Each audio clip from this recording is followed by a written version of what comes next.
जय जगन्नाथ सांग मैंने आज हूँ राखी पूर्णिमा। तो राखी पूर्णिमा मुझे सकाल उठिक भावुली मुझे राखी बांधि ना काली बांधि।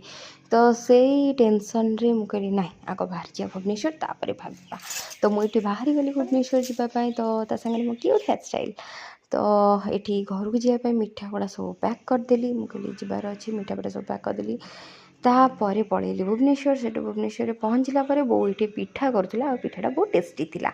पिठा खाई देखी पुणी पलि आसलु आमे माने पूरी। तापर ये हूँ आम क्लास वर्षा। तो वर्षार आज बर्थडे थिला। तो से मु गोटे छोट गिफ्ट आनी जोटा कि ताकू बहुत भल लगिला बोली ता स्माइल जना पड़ूला कि से मत कहनी। तो कौन करिया सी तरतर होगी घंटाटा पिंधि दौला कि मत घंटाटा केमती लगे बोली। तो ताकू किंतु बहुत पर्सनाली बहुत भल लगुला। तो से मुझे हौ जल्दी जल्दी पिंधि दियो तापर टिके देखी दियो। रही नमस्कार सांग।